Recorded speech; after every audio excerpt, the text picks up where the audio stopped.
You're welcome back, and we begin with this developing story because the Minister of State in charge of Government Communications, Felix Kwakye, has confirmed that petition seeking the removal of the Electoral Commission chairperson, Jean Mensah, her two deputies, and the Special Prosecutor, Kisi Ejabin, have been received and are now in the hands of the Chief Justice for further action. Now, speaking on Joy Midday News, Kwakye said that every process that needed to be done has been undertaken. Well, the process for doing so is quite clear, he said. At this stage, he says the process has left the hands of the president beyond conveying the petitions to the Chief Justice. He said that there's little else that the president does in this particular instance. Let's listen to him. I can confirm to you that the president has indeed received the referenced petitions in respect of the Electoral Commissioner and her deputies, and then the Special Prosecutor. Are you able to tell us when they were forwarded to the Chief Justice? Well, this happened sometime last week. And also, is this on the advice of the Council of State? Well, every process that needed to be honored has been undertaken, and the process for doing so is quite clear. So I heard your resource person in the studio take you through the process, and that is precisely what the president has followed. That is what I can say for now. Finally, when is the Chief Justice expected to return to the president on the determination of this case or otherwise? Again, at this stage, the process has left the hands of the president. Beyond conveying the petitions to the Chief Justice for the processes to continue, there's little else that the president does in this particular instance. So everything now rests with the Chief Justice, who I believe will act in accordance with Ghanaian law.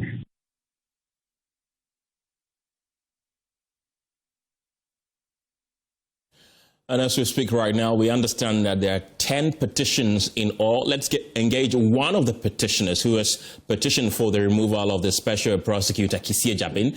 He goes by the name Apostle Abraham Lincoln. Thank you very much for joining us this afternoon. Can you walk us through the specific reasons or events that led you to file the petition for the removal of the Special Prosecutor?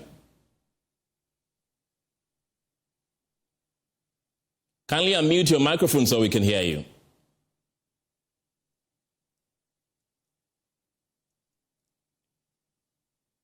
Do we have Abraham Lincoln on the line?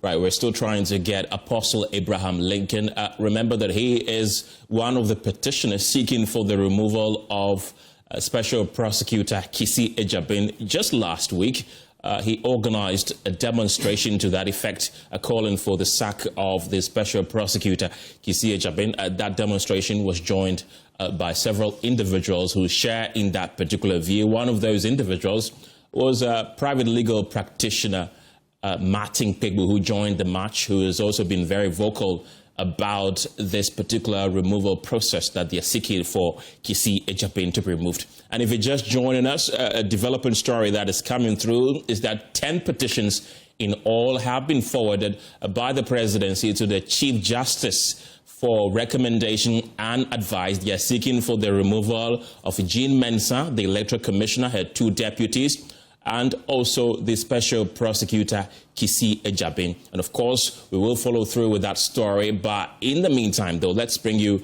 more stories this afternoon.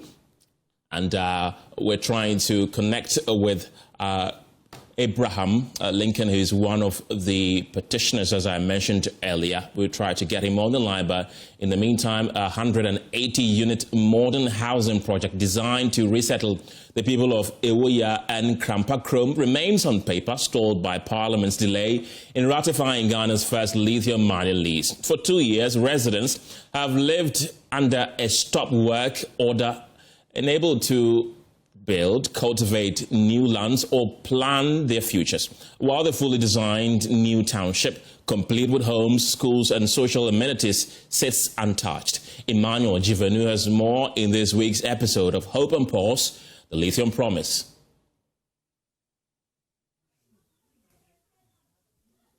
Abba Yamiati cooks on the clay stove in the middle of her compound, something she has done for years. 2 years ago, officials came and measured everything she owned, her rooms, farmlands, and placed a moratorium on all new developments in Krampakrom.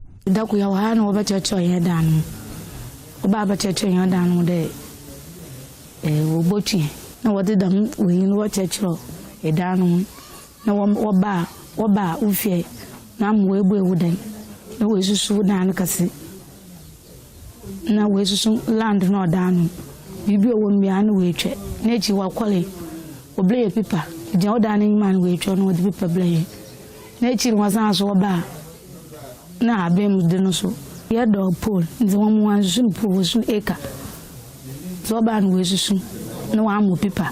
Abba fears any new development she undertakes could be destroyed or excluded from compensation. Because the oba no ka wa ma stop work nti ye edwuma na asisi a oba mo ebo so ye edwuma biala won susu ni biem ndo he adwen won susu ni biem nti edwuma ya say woye na se obodwun ya ma na no we edwun free because wa ka just stop work na wa do pay di edwuma. She has heard the rumors, prices of lithium collapsing, government renegotiating the deal, but her worry is simpler than global markets. Amatina was it. The money to phone wakaching the Buna Wojin, a dollars akufumu, Senutum Nakufumu. Inti Buna, a bali jamon, or a demon, Tabaya Slaban, Kobaya, on Wakakra, on Wakakra. I say, Edmioba, Ibeyan for soon. Ewoya is one of the communities earmarked for resettlement. Richard Manson sits with his wife and children in front of the single room that all 6 of them share. A weak, aging structure meant to be temporary. Richard has saved for years to build additional rooms, but the moratorium placed on new buildings halted his plans, and the building materials have been wasting away. I say, no beat me better roofing sheet in I am more than now, and one boom. No matter how dear dancers say, and can say, it me the part down machine and a gate to our frames be our high chest, and can eat me. Ewoya's queen mother says the uncertainty has paralyzed the entire community. No one is building, no one is improving their farms, and key services the projects promised, including a new school, remain on paper.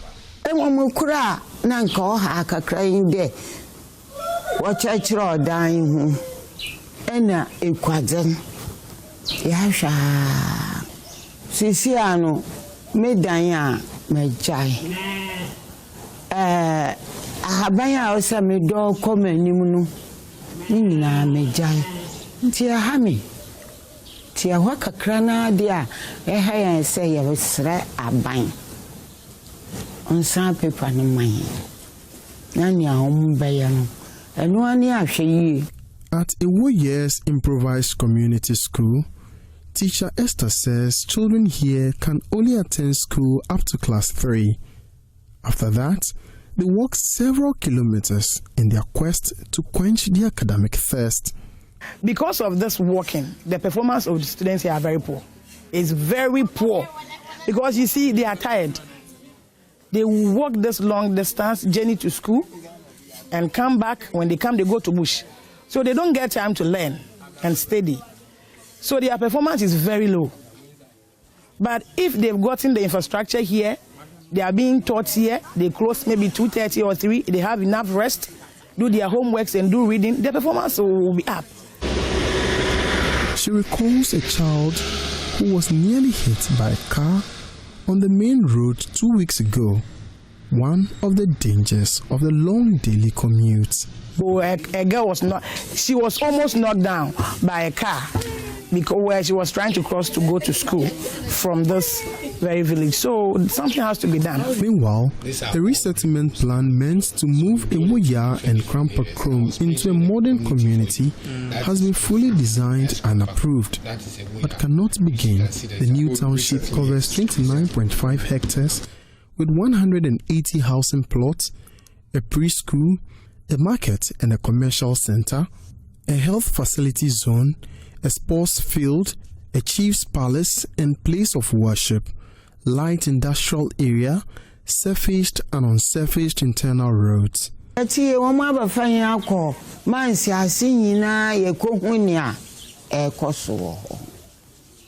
This is what residents were shown.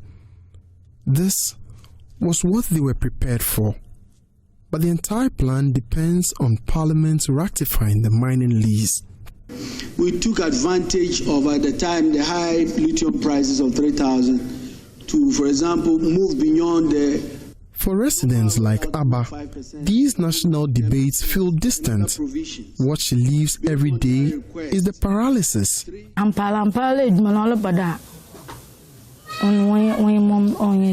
Fast because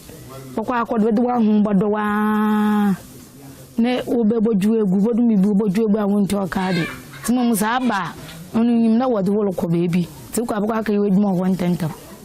2 years after being told not to cultivate new farmlands, not to build, and not to improve their homes, the people of Ewoya and Krampakrom remain stuck between relocation and reality.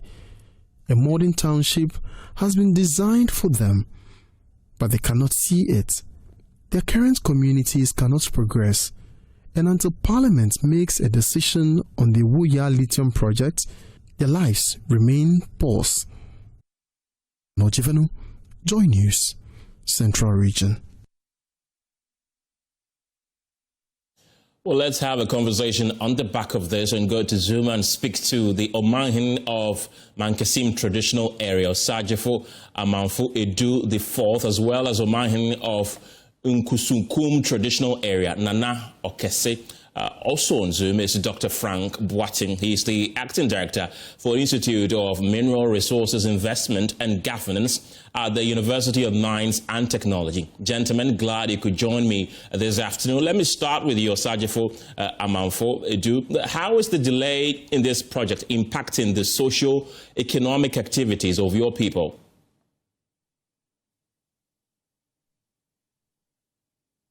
Kindly unmute your microphone so we can hear you.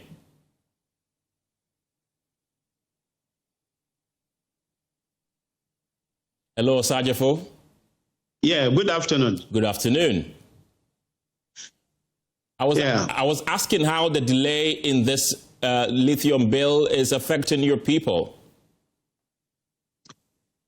Well, the reality is that you cannot deprive people of their livelihoods for 2 good years.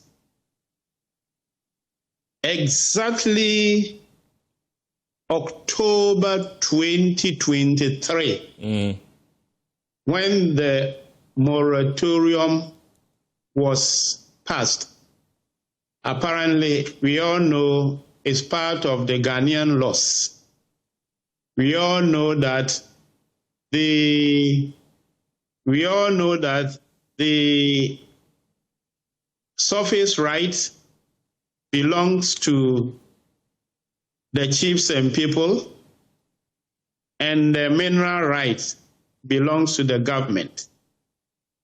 So for that reason, anytime there is discovery of commercial quantities of minerals, the government undergoes such processes.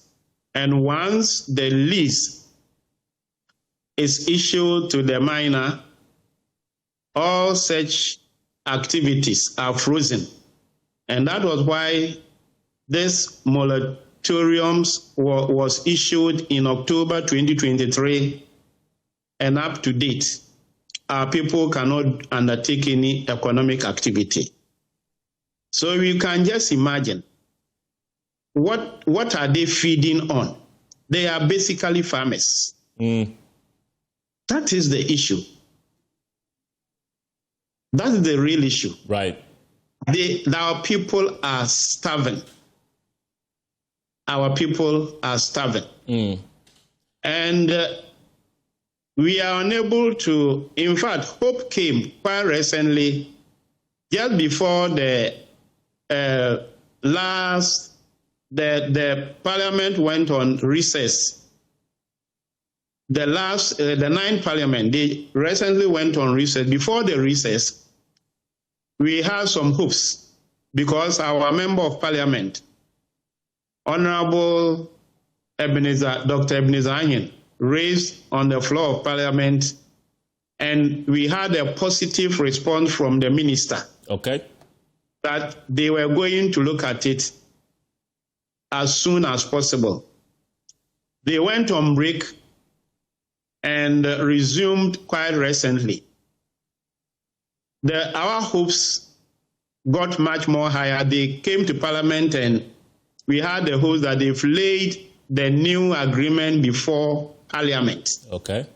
Then new issues started cropping up. Osajefo, respectfully, I'll come back to you and we delve into the issues. But let me bring in the paramount chief of the Nkusukum traditional area. We understand we've lost him on the line, but let me bring in Dr. Frank Boatin at this point. He's the acting director for the Institute of Mineral Resources, Investment and Governance. Dr. Boatin, glad you could join me this afternoon as well. What do you make of this particular issue that the people are worried about? Thank you very much, Colony, for this opportunity. For me, listening to my revered chief and looking at events unfolding and taking us back to where we almost had opportunity to have sealed a deal that had the potential to have given to Ghanaians some meaningful returns on mineral. And then looking at our situation now, the discussions we are having right now, I mean, for me, it's very, very sad for me as a Ghanaian and for the work we do. Why are we here and why must we be here? If it was bad before, obviously it will be bad today and it will be bad now. But the question is, can we continue to do this politics and to what end? Look at the video you just played with the young lady who is saying that, I mean, for almost 2 years now, they don't have access to their farm.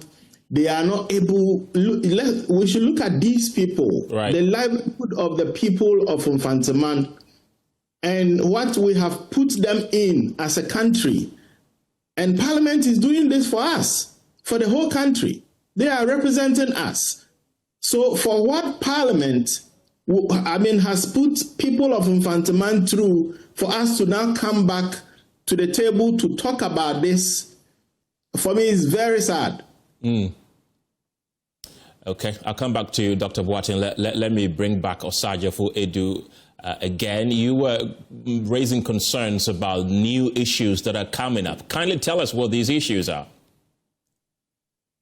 Well, we are aware. I quite remember somewhere in July 2024, right, during the 8th Parliament, myself, my colleague Omanhin Okese Isando, and Omanhin of Abra, we are the 3 paramount chiefs whose lands the project is going to affect. We were invited to the Parliamentary Committee on Mining. Right. And we presented our case and our support for the project. Thereafter, there were issues about the same parliamentary ratification before that parliament ended. Then we heard quite recently, like I started with, that is being brought before Parliament for the second time. And the issue now is everybody in Ghana is saying the Infantsiman project, the royalty is being reduced from 10% to 5%. People say it without understanding the underlying factors. Okay. It's true, the royalty was negotiated during the 2024 negotiation to be 10%. That is a fact. But why is it that the royalty is now being brought down to 5%? We were made aware. We've been engaging the companies as chiefs because we wanted to know whether the project is coming on or not. So in the course of some of these engagements, in fact, they demonstrated to us that some operating lithium mines have closed down because of lithium price. Right. And some new mines that are to be established in certain areas too, they've stopped them because of price. Fine. As at the time that old agreement was made, the price of lithium was around $3,000 per ton. $3,000. As we speak now, it's fallen as low as $800. Difference of $2,200. No serious investor will just overlook at such a price drop and continue to say that every term or condition which was specified in an earlier agreement should be implemented. No, that is absolutely impossible.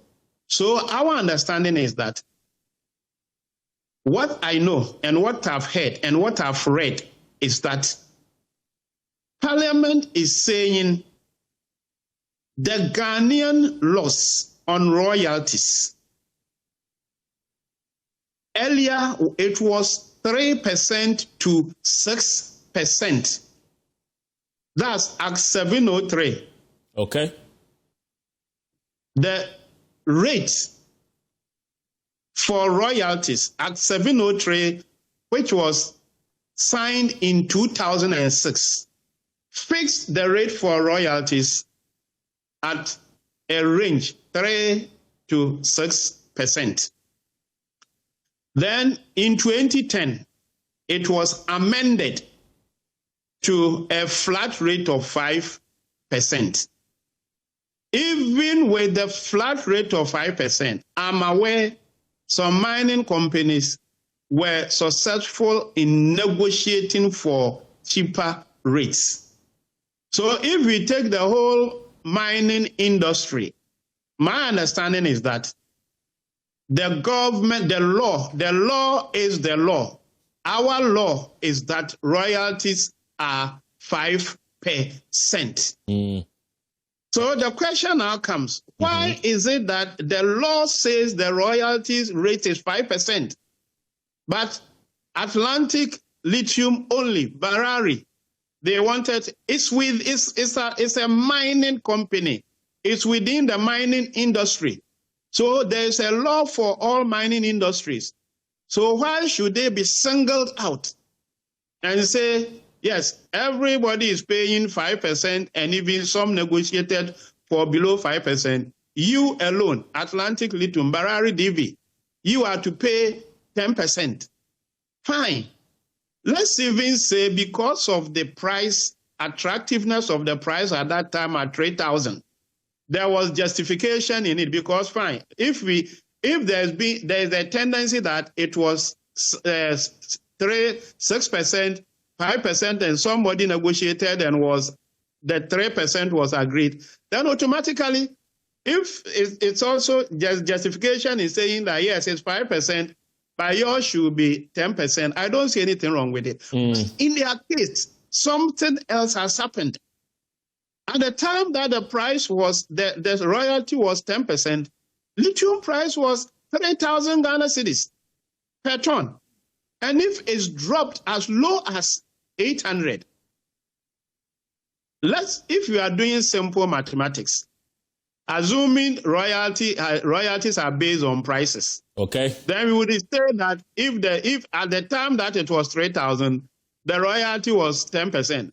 So if it comes to 1,500, then the royalty must be 5%. Then now it's about what, 800. So using simple logic and reasoning, then the royalty should come to about 2.6%. But that is not the case. Osajifo, respectfully, so that means that you have no issue with the percentage dropping from 10 to 5%. Is that what you're trying to put across? Fine. Let me make myself clear. I've heard that. I've been following the proceedings, some of the proceedings. What I'm told is that the new agreement being proposed or being presented to Parliament states that the royalty should be in accordance to the rates, the Ghanaian rates, or the laws of Ghana, the rate fixed within the laws of Ghana, which makes sense. What does this mean? If the rate, like we're talking about, based on the amended act in 2010, is 5% now, and the new agreement is not specifying 1% or 2% or 5% or 10% or 20%, there's flexibility. What he's saying now is that the rate must be based on the laws prevailing in Ghana. Okay. So if my understanding is, if say Parliament let's give ourselves another year, by June next year, if Parliament are able to make some new proposals and other things and it's approved, and they fix the rate at 15%, that is what will be in the law. Okay. I don't know whether I'm making myself clear. You are. Osajifo. The law, if Parliament changes the law to 15%, it means they will pay 15%. Right. Yeah, that is my understanding. Okay. Osajifo. Yeah, but let me add another. I'll come back to you respectfully once again, but let me bring back Dr. Watson with the University of Mines and Technology. You've been listening into what the Paramount Chief has been saying. Would you say that he has a case? Because he says that the law says the royalty is the maximum that you can get is 5%. And so, per the laws, there's really nothing wrong with it. But there are arguments around that it is not enough. Do you think that this should serve as a precedent for us to make changes to our royalties laws, the percentages that we cap our royalties to?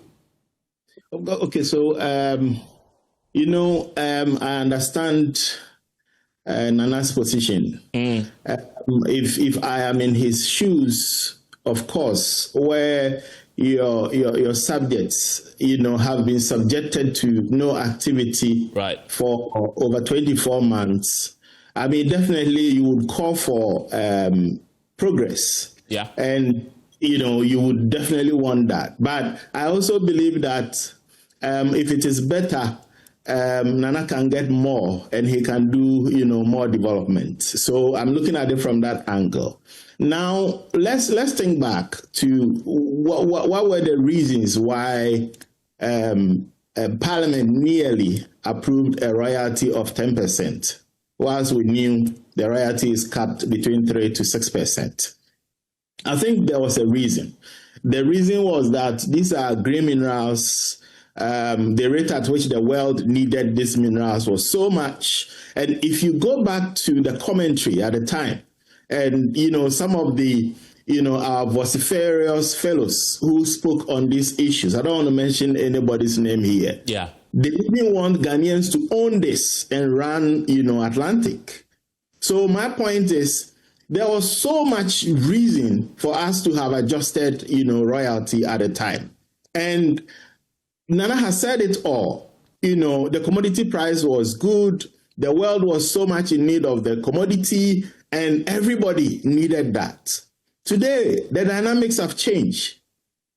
we are even finding alternatives to EV, and lithium might not be the only commodity that could serve that need and that industry. What this means is the more we sit down and wait, we are losing out on the market. We are losing out on, cashing out from these minerals.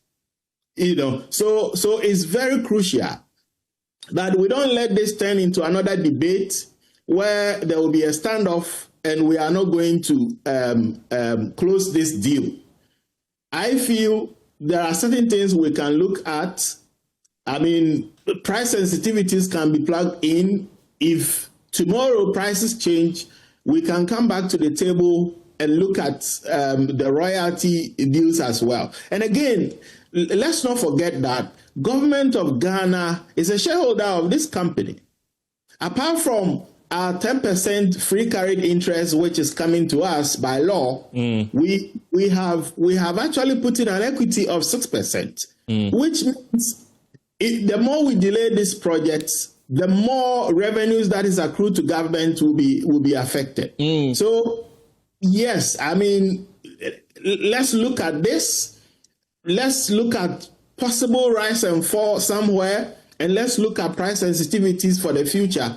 And then let's get this deal go through so that the people of Infantaman can have life. Ghana can begin to see its lithium mine coming up. And then we can create jobs for our youth within that community. There are concerns that it was due to the over-politicization of this particular lithium deal that has led us to where we are right now. As we speak, do you feel the government is dragging its feet on this matter? I don't know how to answer this. The question is, government was in opposition when he didn't accept 10%.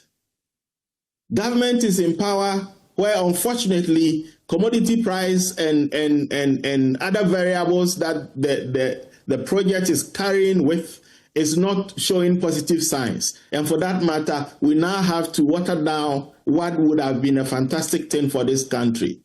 I mean, I feel that we should move ahead with this. Let's not. I know the select committee want to subject this to public opinion and see how the public feel and all that. I seriously think that the public is not feeling like when this government was in opposition. Right. There should be positivity. Ghana must move on. The people of Infantaman need these projects, and I feel that we should plug in what will let Ghana gain more. If we plug in price sensitivities, looking at possible rise and falls in future price increase, let's do that and let's get the project going. Do you think there are any legal means that the people of the area can compel government to ratify this lease? I am not a lawyer, but in my opinion, what does the law says? I know this is one of the major risks that Atlantic Lithium should have anticipated. Right. For me, if you are doing this kind of projects, when you put down your risk profile, one major thing will be how you'll be able to secure ratification from government. And I believe so much that they are aware, or they were aware of this, risk. So let's deal with that. Let's also be mindful that the world is watching us. I said it the other time. Ghana used to be a fantastic destination for minerals. This is a credibility that we can't lose. So let's make sure that we do what is right for the people of Ghana, what is right for the people of Infantaman, so that we can have this project going. Because the more we talk, the more we wait, the more we are losing out on the big chunk, the bigger chunk. Yes. Let me bring in Osajifo at this point. As we all wait in earnest for this deal to go through, what message do you have to Parliament, the executive, and all the movers and shakers of this country who can make sure that this deal goes through? What do you have to say to them? Good. The reality is that we are talking about royalties rates. And like I said, what I've heard is that unlike all other mining companies in Ghana, all the gold mining companies, the big guns, Newmont, Anglo Gold, call them Awaso, Bauxite, Insuta, Manganese, Golden Star, all of them, they have a fixed percentage rate in their agreements. This is the first time I'm hearing that in the new agreement, which is to be laid before Parliament on lithium. Right. They did not specify any fixed amount. So even the 5% we are talking about, they have not written 5% in the new agreement. Okay. What I hear is there is the rate as specified in the law, which in my opinion is among the best. Why? If today they change the law to 8%, what's the implication? It means we go to the 10. Right. And even more importantly, let me tell you something. It doesn't take one. The royalty is based on production. Until the mine starts producing, they are not paying royalties. It is not that if Parliament ratifies the lease maybe next week, then the following week, by first week of January, they start paying royalties. On what? They must start producing. Okay. So they will mine, they will process, they will get the products, then those will be measured based on which the royalties will be paid. And do you know how long it takes to construct a mine? Yeah, I worked at Golden Star, Bogoso, for 17 years. 1990, the first surface mining in Ghana, which was commissioned by President Rawlings. I was there. It takes not less than a year to complete and commission a mine. They are going to do the civil works, the mechanical works, the electrical works. After that, they will do the resettlement simultaneously with before all these things. These processes are not going to be within the next 6 or 7 months. So my opinion is that Parliament should approve the lease, should ratify the lease, so that these processes will commence. Right. If our interest now is the royalty, by January 2027, when production starts, then we get our royalties. Okay. So I believe, I don't know whether you've got me I do. right. What I'm saying is that if I should say the gestation period from the approval to production, right, is not less than 8 months. So within that 8 months, we can vary whatever Parliament wants to fix the new rate will be done. Okay. Osajefo, respectfully, I'd like you to hold on. Let me bring in your colleague, Omahene of Nkusukum traditional area, Nana Okese. Nana, grateful for your time this afternoon. Of course, your subjects have also been waiting in earnest for this lease to go through. As it has not materialized so far, how are they coping? Good afternoon, my brother. Good afternoon. Good afternoon. Yes, sir. I can hear you. Let me first greet my listeners and viewers. Like you are saying, my subject has been in anticipation, looking forward long before this time, the lithium agreement ratification would have been given. In fact, it is really painful, and we cannot understand that at this time, since October 2023, when the mining list was given, to date, nothing has gone on in terms of the ratification. We as paramount chiefs, but I've just joined. I don't know what my colleague Omahin Osadifu Amapredu has said, but we have also not slept. We have done all what we could to make sure that the lithium ratification goes on for the mine to serve for our people to get work to do. But it's unfortunate that is happening this way. My question is, like I heard Osadifu, he said that the existing mining in Ghana, what is the royalties that they are paying, the percentage?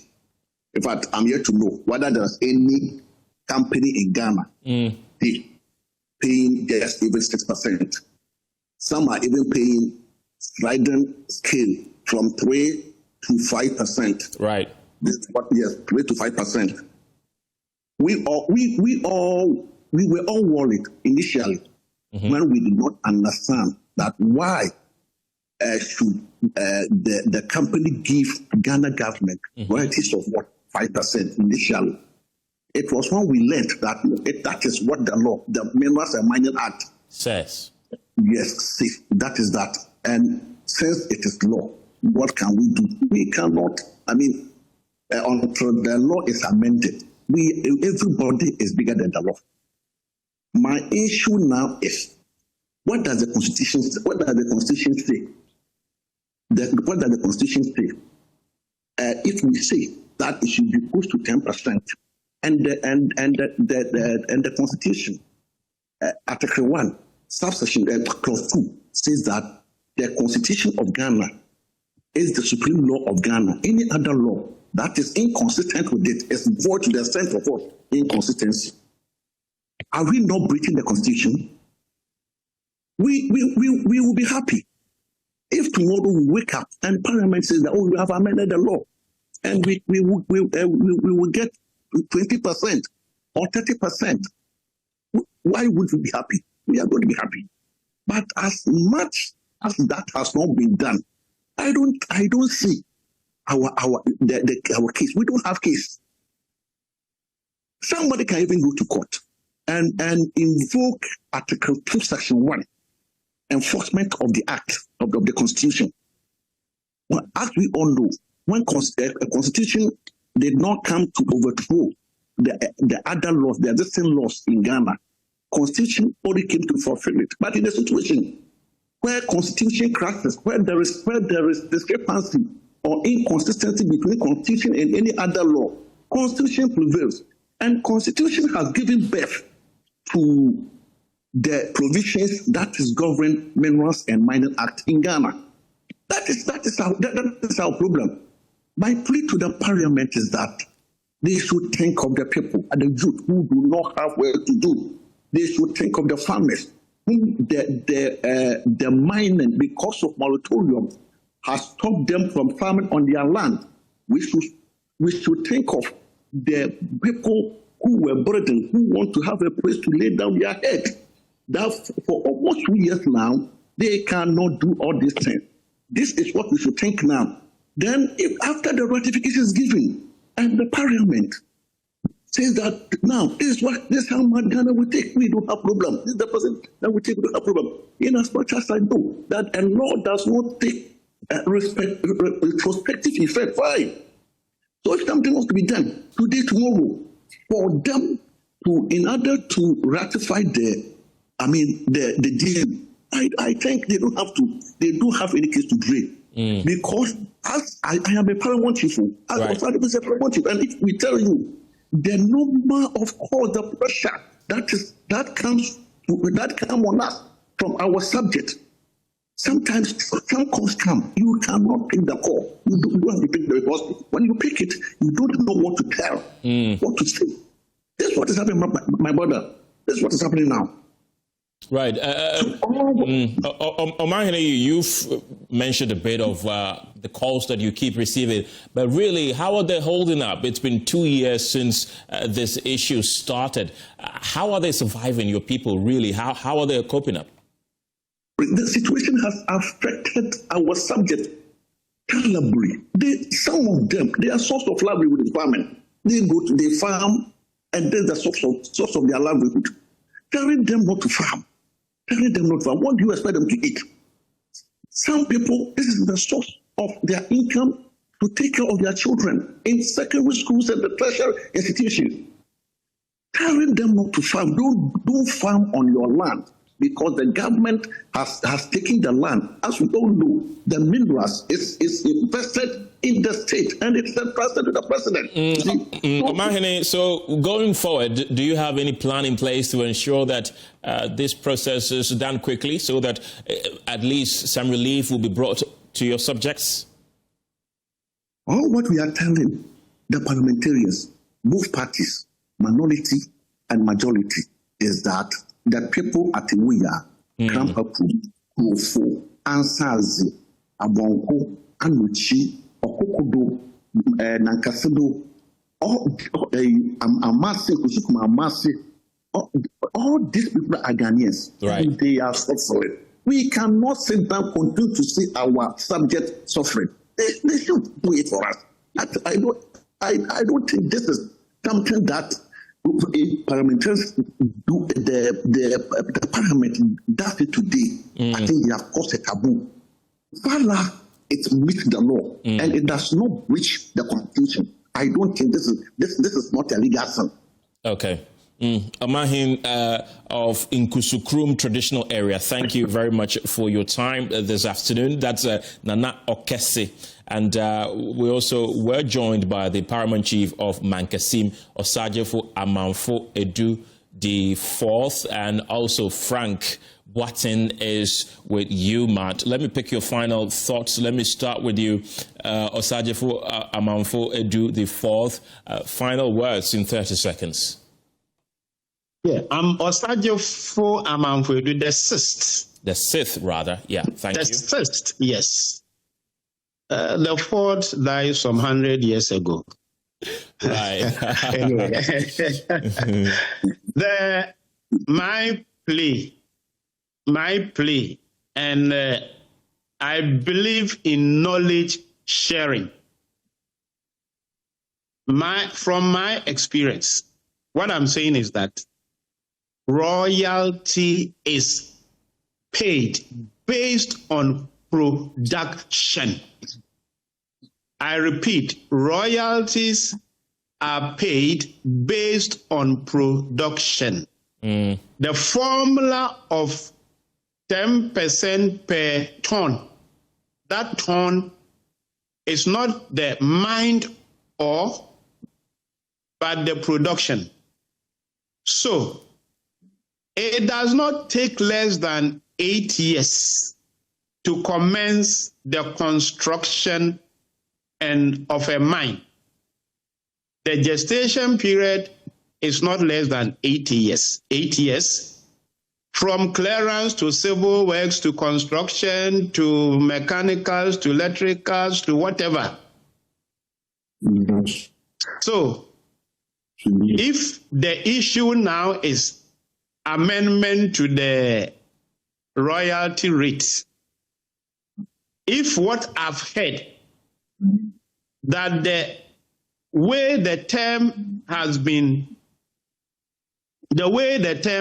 framed in the current contract, if that is true, that the royalty should be based on the rate prevailing in our law, prevailing in the Minerals and Mining Act, then what it means is that the royalty, nobody should say that Atlantic Lithium or Barari has been told to pay 5% royalties. Nobody has told them that. What they are saying is that pay according to the rate in the law. And like I'm saying, if within the next 8 months By the time they finish constructing the mine and start production, Parliament changes the rate to 15%. That is my thinking. So, yes, for the sake of our people, for the deprivation of our people from undertaking any economic activities, please, we are appealing to the lawmakers to approve or to ratify the lease. Once they have plans to adjust the rate, they can do it even before the construction of the mill, before production starts. So that's my opinion and advice. Osajifo Amanfuedu, the Sith, is the paramount chief of Mankasim. Thank you very much. Let me pick your final words, Omahine of Nkusukum traditional area. What now becomes of your people? You've painted a picture that they are agitated, they are frustrated. Is there going to be a protest? What is it going to do or take you to ensure that this lease is finally rectified?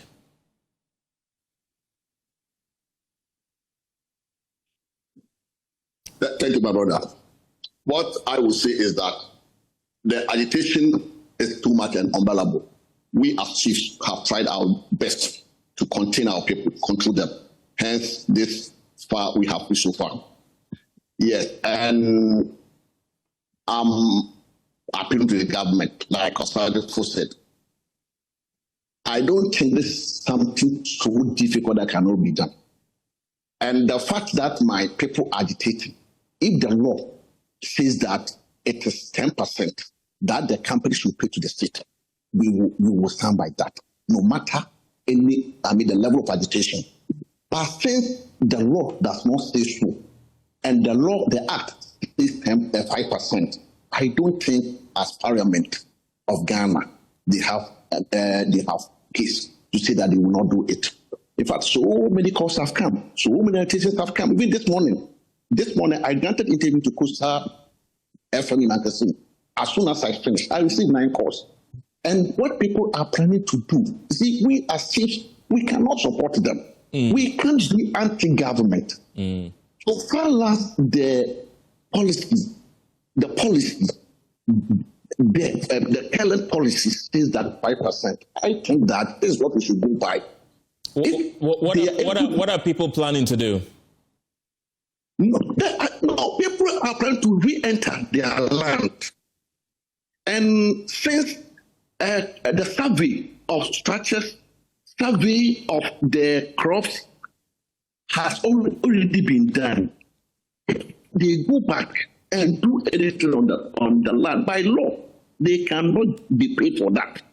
What are people waiting for? They are waiting for compensation on deprivation, DLU. They are waiting for in respect of the farmers, the structure owners, those who have brought and have not completed. They are waiting for compensation for their structures so that they move away and continue with their life. Right. Those whose houses are going to be demolished to give way for the project. They are also waiting for just compensation. They are not saying no, we will not give the land to the government. Everybody, even a child born today in Ghana, knows that then as chiefs, we possess the surface of the land. Beneath the land, what is there? It is not ours. Even for the surface, if government says that I'm using compulsory acquisition to get the land for the development of your people or for the purpose of Ghana, then I don't have no issue. We will just allow it. But what is happening now? In fact, it has given us sleepless night. This is what we don't want to continue. So all of what we are telling Parliament at both sides that today, as the law is now and it has not been amended, what they are doing, it's rather against the law. It does not portray constitutionalism. The Constitution says that. And so you are supposed to say this. That is after the Constitution. Like I said, any Ghanaian can go to court, can go to Supreme Court and invoke the jurisdiction of the Supreme Court for enforcement of Article 2, Section 1. At Article 2, Clause 1. Right.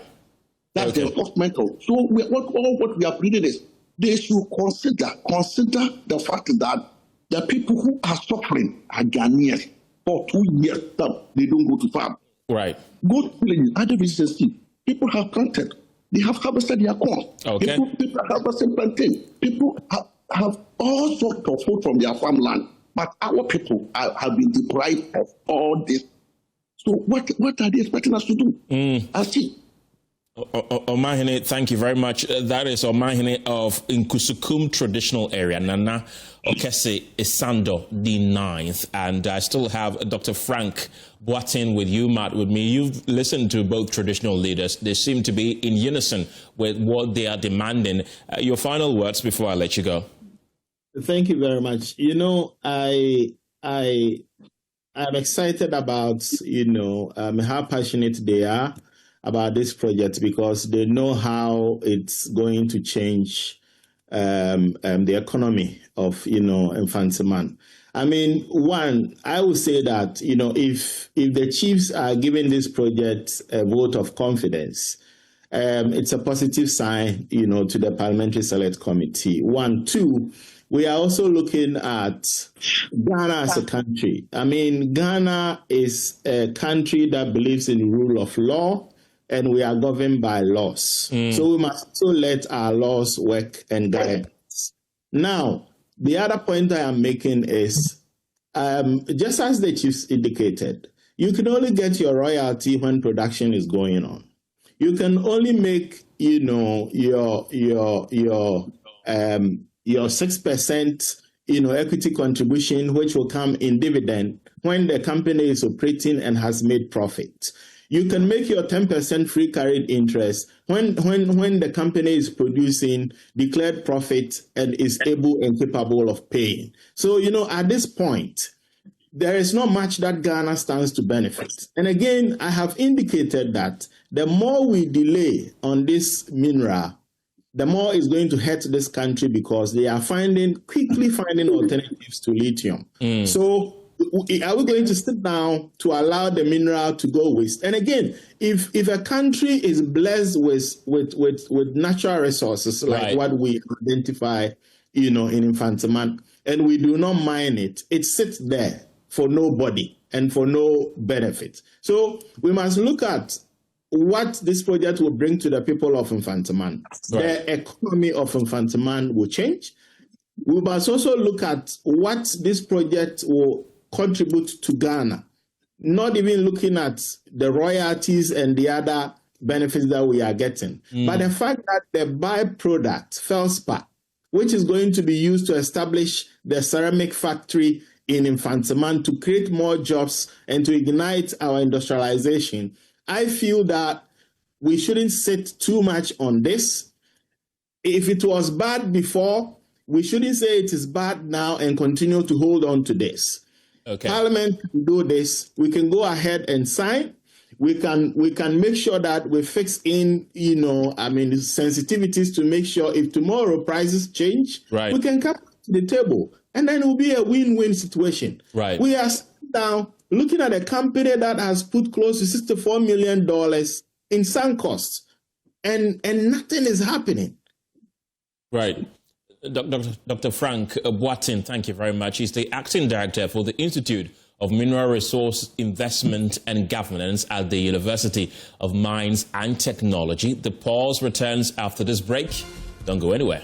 You're welcome back to The Pulse. Let's take you back to our earlier story where the Minister in charge of Government Communications, Felix Kwakye, has confirmed that petitions seeking the removal of the Electoral Commission chairperson, Jean Mensah, her 2 deputies, and the Special Prosecutor, Kissie Ejabin, have been received and are now in the hands of the Chief Justice for further action. Well, speaking on Joy Midday News earlier today, Kwakye said that every process that needed to be done has been undertaken, and he said that the process for doing so is quite clear, and at this stage, the process has left the hands of the President. Beyond conveying the petitions to the Chief Justice, let's bring you back into the studio now and speak to Apostle Abraham Lincoln. He is one of the petitioners seeking for the removal of the Special Prosecutor, Kissie Ejabin. Apostle Lincoln, glad you could join us this afternoon. Thank you. Walk us through the reasons why you decided to petition against the removal of the Special Prosecutor, Kissie Ejabin. First of all, thank you for greetings to your viewers. First of all, it is not a personal attack or whatever, but I feel that being a citizen, I must demonstrate my rights as the Constitution says. Okay. And two is that this whole OSP matter, when they started, I had a problem with that because I think I questioned then government that what is this? Because it's looked at duplication of duties. Because Yoko is doing this job. So I said, no, I have a problem with it. But I think Matiamidu came out and he left. And Kisi also came. But looking at things that he's doing, tell me one person has been able to prosecute successfully. No. One thing about the security, whatever, is that when one step in, all the people stay back. So that because they believe that whatever you are going to do or whatever we will do, the same thing you can do. Do you understand? But yet, he hasn't come up with results. Let's come to this point. A point whereby is, I know in my petition I said demonstrated bad faith. Now, you, per his own statement, per his own interview with it, he granted, the KSM granted him, said that he saw Mr. Ken Ofurata leaving, but he could not do anything about it. They were powerless. He tried all the agencies. It doesn't work. And he said, he was saying so many things about that. I said, no, you have demonstrated bad faith because you own the appointee, the one that appointed you, allegiance. You also own the citizen allegiance. So why don't you organize a press conference that way? I've get a signal that Mr. Ofurata is leaving the country and is involved with some corruption-related issue. So let us organize. I'm just appealing to you that, listen, this is what is going on. They are preventing me not to work. Then we will understand you. But you kept quiet for all this while till the person left. Then you are coming out that way. This is what I saw and I couldn't do anything. You've demonstrated bad faith. And in fact, you should even resign straight. Tender your resignation letter and go. Don't wait for demonstration. Go and wait for petition. But I'm not the only one who has petitioned the president. Yeah, you're one of three. Yes. But and two, also, you realize that I stated something about the lack of cooperation. Working with Article 88 of the Constitution talks about the powers that Attorney General has. And when you study it, you realize that even the OSP works right under the Attorney General. The Attorney General can enter non-prosecutor, even if he's prosecuting. You understand? What the OSP does is to investigate. He can prosecute. It's the Attorney General that prosecutes. And the man is actually, you bring the extradition docket. Even if you allow the person to leave, fine. Bring the extradition docket so that we can add your tools, just as since I said it, add your tool, whatever. You won't letter, whatever, to the chief of staff. Chief of staff is here, Attorney General. Then chief of staff immediately gave it to that. He asked you, and you were delaying. So listen, I don't know whether there is a fight between them, but who suffers? It's two elephants. It's the guys that suffers. It's the Ghanaians that suffers. Somebody who has caused Ghanaians pain. Look at the banking sector, the resolution. If you look at the things that it could have saved even the bank rather, you can't throw the baby with the bathing water. Right. But you could solve the issue. But I believe he used a personal hatred, whether hatred or whatever, and did also look at the bondholders, the bond people who have saved, who has made all that he could, that you lay your hands on. You did excessive borrowing and said they're not giving it again. Then those people who has want whatever, people cannot even afford to do dialysis. People cannot even afford to buy their own medicine, and they died. Aren't you wicked, man? You lay off. Today somebody told me something that somebody gave me one figure about the people that works at the OSP. It's about 240 something. Then I said, no, then it should be restructured. Because when you dissolve it, people are going home and it will disturb us. You understand? So it should be restructured, or it should be whatever, that we can keep the workers over there. Right. And those on front line, we can deal with them. So if I understand you clearly, you really do not have any issue, any personal issue. No, I don't even know him. With Kissie Jabin, but you say that he's demonstrated bad faith. You mean to say that he's been very ineffective since he was given the position as a special prosecutor. Now that this thing has been forwarded to the Chief Justice, anything can happen. Anything can possibly happen. Let's assume that's one of the possibilities, that the Chief Justice upholds your petition together with the two others seeking for the removal of Kissie Jabin. What changes would you like to be brought to the office of the Special Prosecutor? Or would you want it to be completely dismantled? No. Because, you see, I'm also thinking of, I got the information today, this morning, by my source, you know. Then I said, no, because of the people, the workers over there, with this 240, we should not dissolve it. You understand? But rather we should restructure it. And also the frontliners, Kissie Jabin also should be sacked. As for that one, is clear. It should go. That one is clear. It cannot be there. It should go. Then looking at other things and empower that institution, give them all the resources that they need. Go to Yoko, empower Yoko. Go to CID office. The boss, empower, give them all the resources they need. I tell you, they can deliver. They can deliver. We don't, you see, we need to come to a point that everybody must speak his mind. You know, I told you that I'm under threat. Right. You are. Yeah. We'll come to the threat. Don't go yet. But so really, how does the process for the removal of these individuals work? Let's get more. And Fatal Bayaga of our Legal Affairs Desk joins me on Zoom with more. Fatal, help us understand how this process is going to work. Unfortunately, we've lost Fatal Bayaga on the line, but let's bring in Vitus Azim, who is an anti-corruption crusader. Vitus, thank you very much for your time this evening. Of course, there's been a lot of conversation around the special prosecutor in particular. Really, with these petitions that have been brought before the Chief Justice, do you think that the special prosecutor, as we speak right now, has done a good job that should merit him being made to stay in office? Well, I don't think that he has done a good job, or that he has met the satisfaction expectation of many Ghanaians. But whether it is enough for him to be asked to leave or not is a different thing. I'm not sure about that. Because when you're part of sometimes mistakes.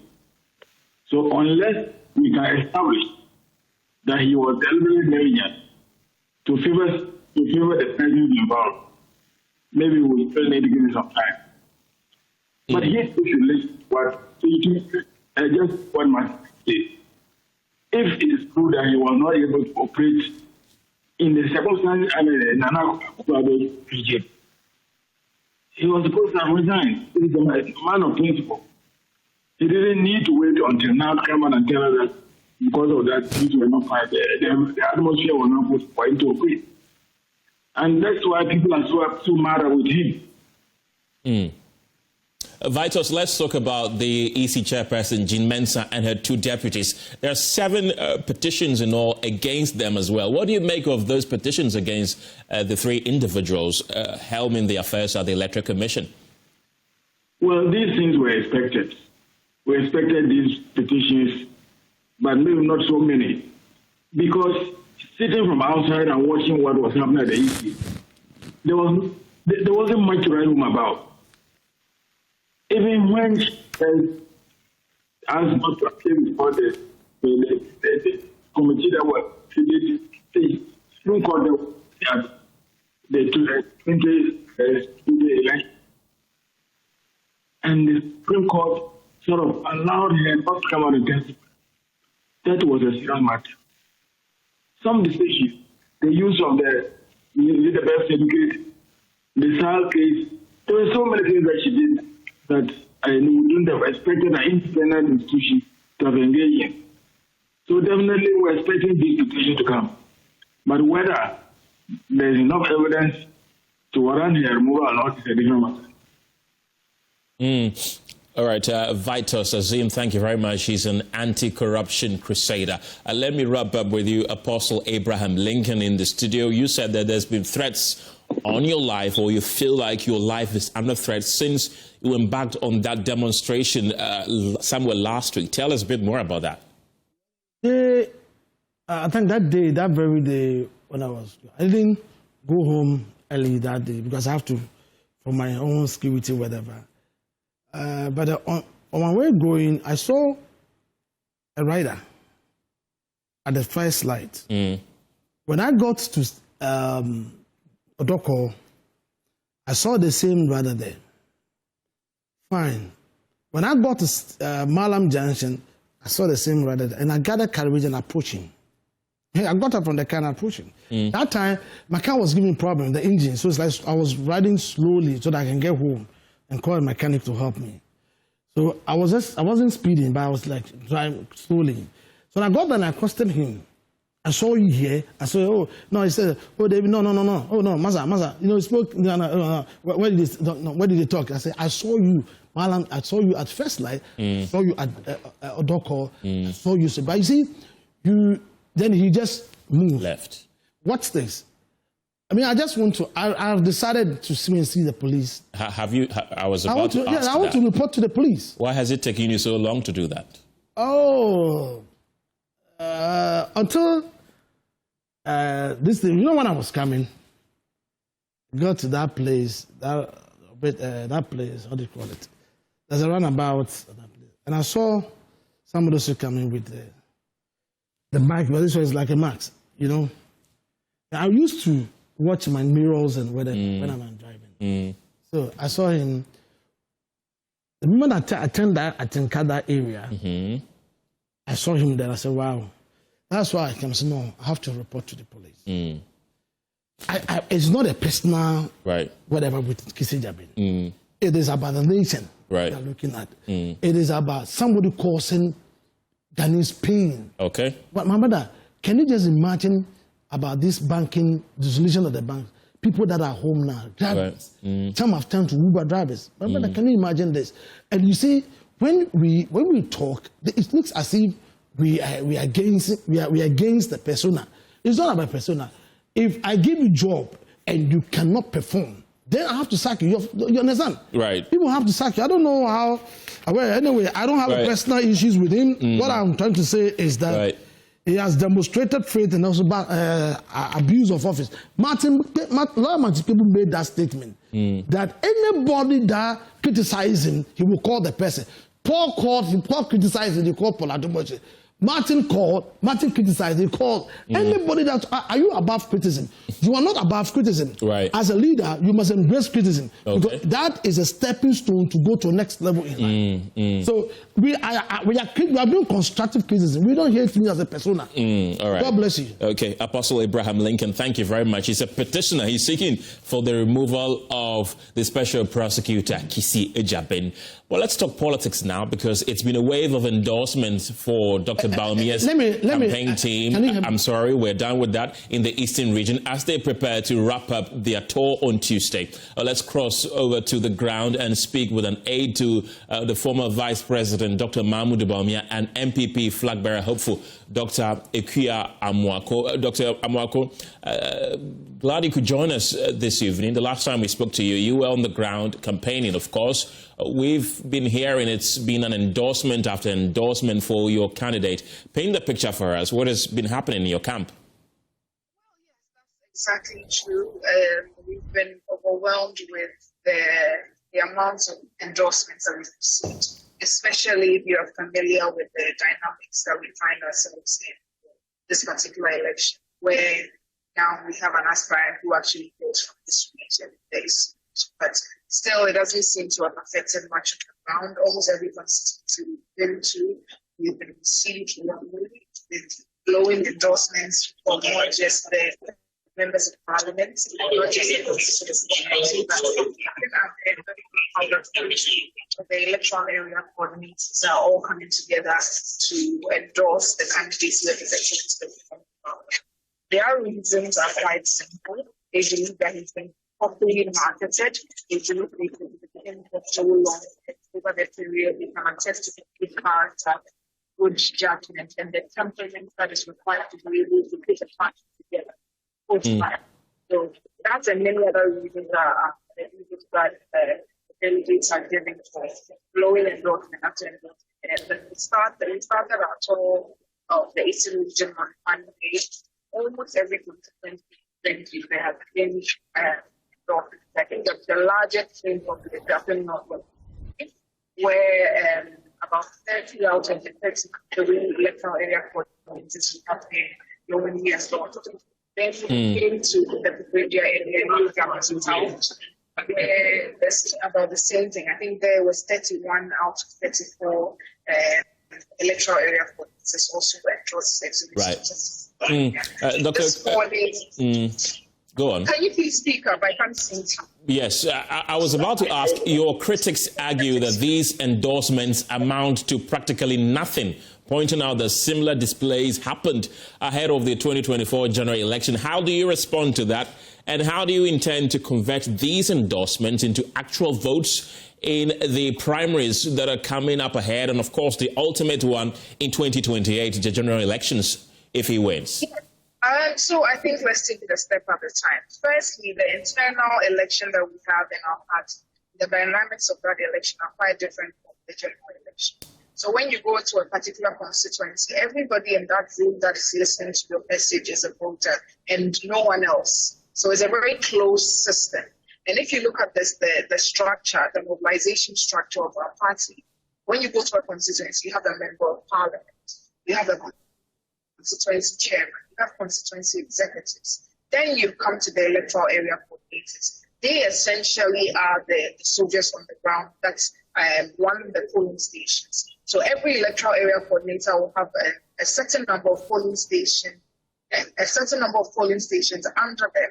And each polling station, of course, will have a few executives. And it is very safe to assume that every electoral area coordinator will have about a 60 to 70% influence on the station executives that are directly under them. Because, of course, they move together, they do the mobilization for the party together. So if these people come out boldly to throw their weight behind the candidates, I don't think it's something that should be taken lightly. Of course, our candidates, the other aspirants will not be happy about this, but it is politics. They will try to downplay it, but everybody knows the value. If an MP endorses you, of course, it's a big thing, but if the electoral area level, when it's coming down closer to the grassroots, giving you such wild endorsements, it is definitely something that's welcome. It's not something that is going to make us complacent. We are still, as you can see, I just left one of the meetings. Right. With the car. We're leaving no stone unturned. We're finishing up with the Eastern region tomorrow. To continue. Right. Dr. Bawku, we've seen a slew of prominent individuals within the MPP. Just today, I saw Amase, the former Akwatia MP, also throw her support behind Mahmoud Bawumia. We've also seen the campaign manager for Kwabene Japan also convert to your camp, Samia Wuku, and others. And mostly their message is that Bawumia is the one that can win you the upcoming elections. They've spoken about his humility and so on. Let's talk about that. Why has the focus primarily been on the fact that he has humility and that people should vote for him? Others say it's not humility that's going to be the ultimate decider in the elections, really. So I have always been intrigued by the party of tradition. I don't know if you had the opportunity to listen to the address of the Member of Parliament for the New Job in South constituency. I found that to be a speech that struck a nerve. It was very convincing, and he was reminding us that the MPP is a party that is deeply rooted in tradition.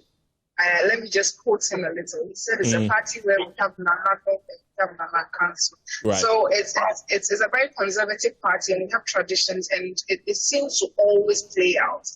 So you cannot downplay the fact that His Excellency Dr. Mahmoud Bawumia has been a very key part of this party for a very long time. And this is a delegates election, like I always say. So almost everybody that's going to vote is part of the mobilization architecture of the party. So these are people that have been working with him. And we cannot discount the fact that when it comes to leadership, you require a certain kind of temperament. You require a leader who has a cool head and will be able to manage all the shifting dynamics and indeed the different characters that we have in this country. We are a country that has lived peacefully for so long with very different ethnic groups. We enjoy a very high level of religious tolerance. And so we need somebody that will be able to continue with that. And of course, it's not just that. His vision and indeed what he has been able to achieve, even in the role of vice president, is also another thing that gives the delegates in the party a very strong conviction that when he is given the nod to be able to occupy the main seat where the buck stops with him, he will be able to drive and usher in a new age of development. Dr. Ekuya Amoako, thank you for joining us this afternoon. That's the deputy spokesperson for the Bawumia campaign team in the MPP. Let's head to the Ashanti region now, because members of the Mamprisi and Kusasi groups are waiting in earnest for the Asantehene Otumfuo II final determination on a long-standing chieftaincy dispute in Bawku. Well, President John Mahama mandated the Asantehene early this year to lead renewed efforts toward resolving the decades-old conflict. My colleague Emmanuel Bright-Kweku is at the Menchia Palace, where a horde of the two parties have pitched camp, awaiting the conclusion of mediation talks in a closed-door meeting with leadership of the two factions. Emmanuel, glad you could join us. What is the very latest from this particular incident?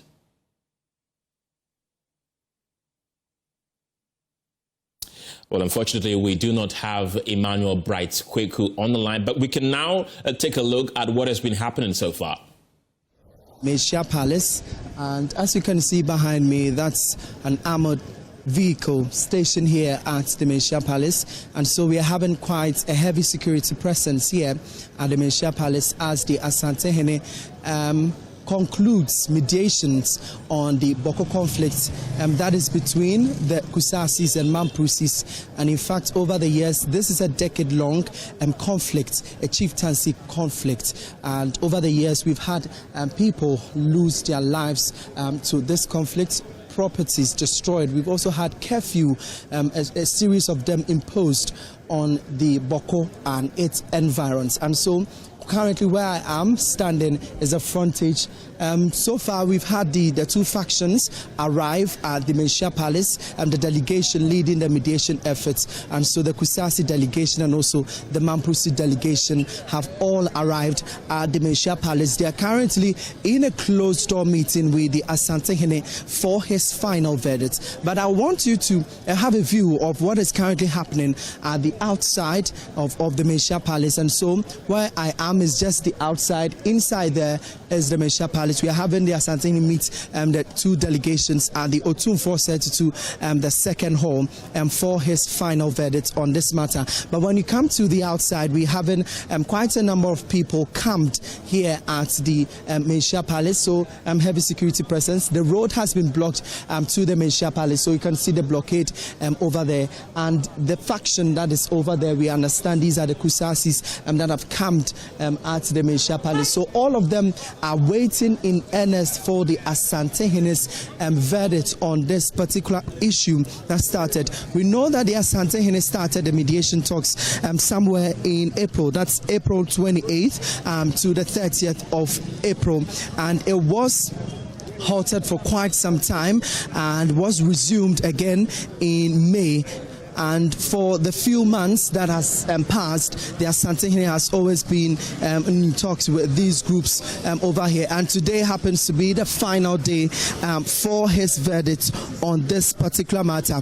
He was mandated by the President John Dramani Mahama, to lead mediation efforts in this issue that has long lasted and claimed lots of life. And so what you see on your screens now are the factions representing the Kusasi group here.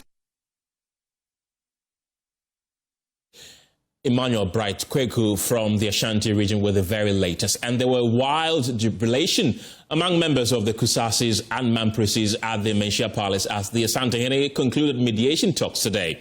Otumfuo II is expected to forward details of the mediation talks to the presidency after he was tasked by President John Mahama to lead a dialogue. Here's what transpired after the overlord of the Ashanti Kingdom ended months of mediation talks.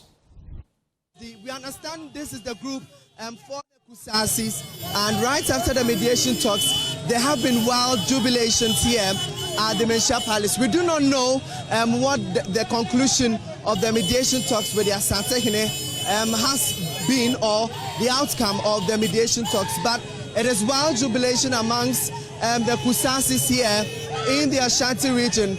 And as you can see right in your shots, they moved. They had waited all day long for the Asantehene to conclude the mediation talks between the Mamprusis and Kusasis. And we know that this conflict has been a long-standing chieftaincy feud between the two factions that have resulted in the loss of lives and destruction to property.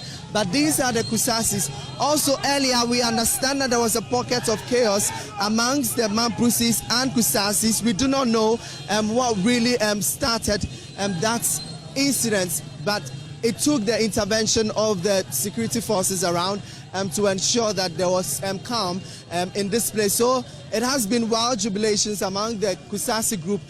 They just completed mediation talks with the Asantehene, and we understand that once this is done, the report or the outcome of the Asantehene's mediation talks will be forwarded to the presidency to really give us the outcome of the peace talks between the two factions, that's the Mamprusi and Kusasis. And so far, we are only having wild jubilations among the Kusasi group here in the Ashanti region. And so that is one of the vehicles that conveyed dignitaries of one of the two factions to the Menchia Palace. So it's a large fleet of vehicles moving out of the Menchia Palace after mediation talks with the Asantehene. And in fact, for many of them, they are hoping that the outcome of today's talks or dialogue or the conclusion by the Asantehene will be one that would ensure that peace prevails in Bawku and its environs. And so we still have heavy military presence here. We already saw the police lead the Kusasis out of the Menchia Palace. So those are scenes from the Menchia Palace a while ago from our correspondent Emmanuel Bright-Kweku. Now, GHIC Health Insurance Company has rebranded as Gov't Health Insurance after 5 years of operation, a move the company says aligns with its broader transformation agenda in a changing economy. The managing director of Gov't Health Insurance, Joshua Yeboah, explained that the company now serves more than 22,000 non-bank customers and has introduced a virtual AI assistant, Ohinewa, to enhance customer engagement and service delivery. Mamavi Safakote has more in this report.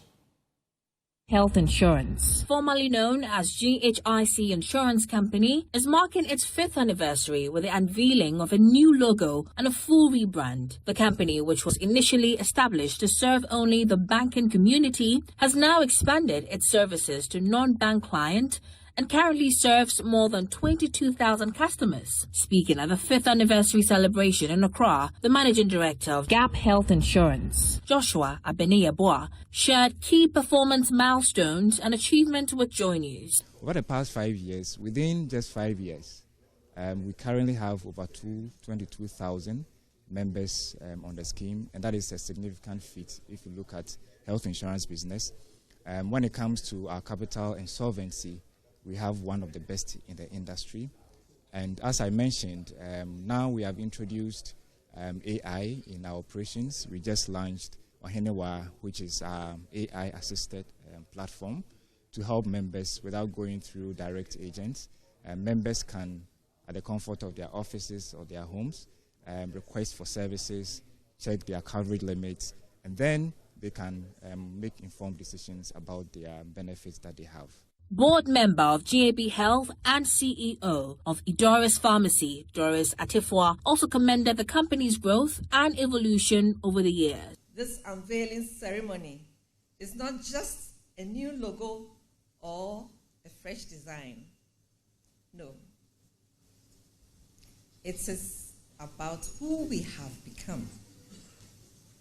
Our new corporate identity reflects a company that's modern, innovative, and prepared for the healthcare challenges and opportunities of the future. As Gov't Health Insurance marks 5 years with a new identity and an expanded vision, the company says its focus is now on deepening customer experience, leveraging technology, and widening access to quality health insurance. With a rebrand and new digital tools in place, Gov't Health Insurance hopes to position itself as a more responsive and inclusive player in Ghana's health insurance industry. For Joy News, Mama V. Safakote's report read to you.